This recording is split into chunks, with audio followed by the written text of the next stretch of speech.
छत्रपति शिवाजी महाराज ने अपनी अनुशासित सेना एवं सुसंगठित प्रशासनिक इकाइयों की सहायता से एक योग्य एवं प्रगतिशील प्रशासन प्रदान किया। उन्होंने समर विद्या में अनेक नवाचार किए तथा छापामार युद्ध गोरिल्ला युद्ध नीति गुरिल्ला वॉरफेयर की नई शैली शिव सूत्र विकसित की। उन्होंने समर विद्या में अनेक नवाचार किए तथा छापामार युद्ध गोरिल्ला युद्ध नीति उन्होंने प्राचीन हिंदू राजनीतिक प्रथाओं तथा दरबारी शिष्टाचारों को पुनर्जीवित किया और मराठी एवं संस्कृत को राजकाज की भाषा बन वॉरफेयर की नई शैली शिव सूत्र विकसित की। उन्होंने प्राचीन हिंदू राजनीतिक प्रथाओं तथा दरबारी शिष्टाचारों को पुनर्जीवित किया और मराठी एवं संस्कृत को राजकाज की भाषा बनाया। वे भारतीय स्वाधीनता संग्राम में नायक के रूप में स्मरण किए जाने लगे।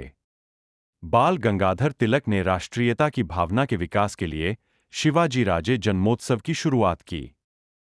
मालोजी राजे के बेटे शाहजी राजे भी बीजापुर सुल्तान के दरबार में बहुत प्रभावशाली राजनेता थे। शाहजी राजे अपने पत्नी जिजाबाई से शिवाजी का जन्म हुआ। विष दिलाने के बाद शिवाजी महाराज की मृत्यु 3 अप्रैल 1680 में हुई। उस समय शिवाजी के उत्तराधिकार संभाजी को मिले। शिवाजी के ज्येष्ठ पुत्र संभाजी थे और दूसरी पत्नी से राजाराम नाम एक दूसरा पुत्र था। उस समय राजाराम की उम्र मात्र 10 वर्ष थी। आठ मराठों ने संभाजी को राजा मान लिया। उस समय औरंगजेब राजा शिवाजी का देहांत देखकर अपनी पूरे भारत पर राज्य करने की अभिलाषा से अपनी 5 लाख सेना सागर लेकर दक्षिण भारत जीतने निकला।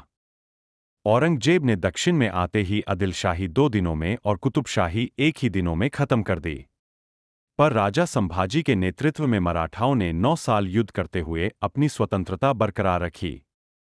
औरंगजेब के पुत्र शहजादा अकबर ने औरंगजेब के खिलाफ विद्रोह कर दिया। संभाजी ने उसको अपने यहाँ शरण दी। औरंगजेब ने अब फिर जोरदार तरीके से संभाजी के खिलाफ आक्रमण करना शुरू किया।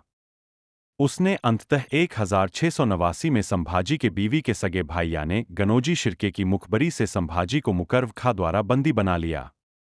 औरंगजेब ने राजा संभाजी से बदसलूकी की और बुरा हाल करके मार दिया।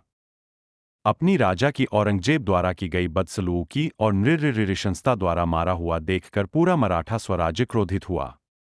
उन्होंने अपनी पूरी ताकत से राजाराम के नेतृत्व में मुगलों से संघर्ष जारी रखा। 1700 ईस्वी में राजाराम की मृत्यु हो गई। उसके बाद राजाराम की पत्नी ताराबाई 4 वर्षीय पुत्र शिवाजी द्वितीय की संरक्षिका बनकर राज करती रही। आखिरकार 25 साल मराठा स्वराज्य के युद्ध लड़के थके हुए औरंगजेब की उसी छत्रपति शिवाजी के स्वराज्य में दफन हुए।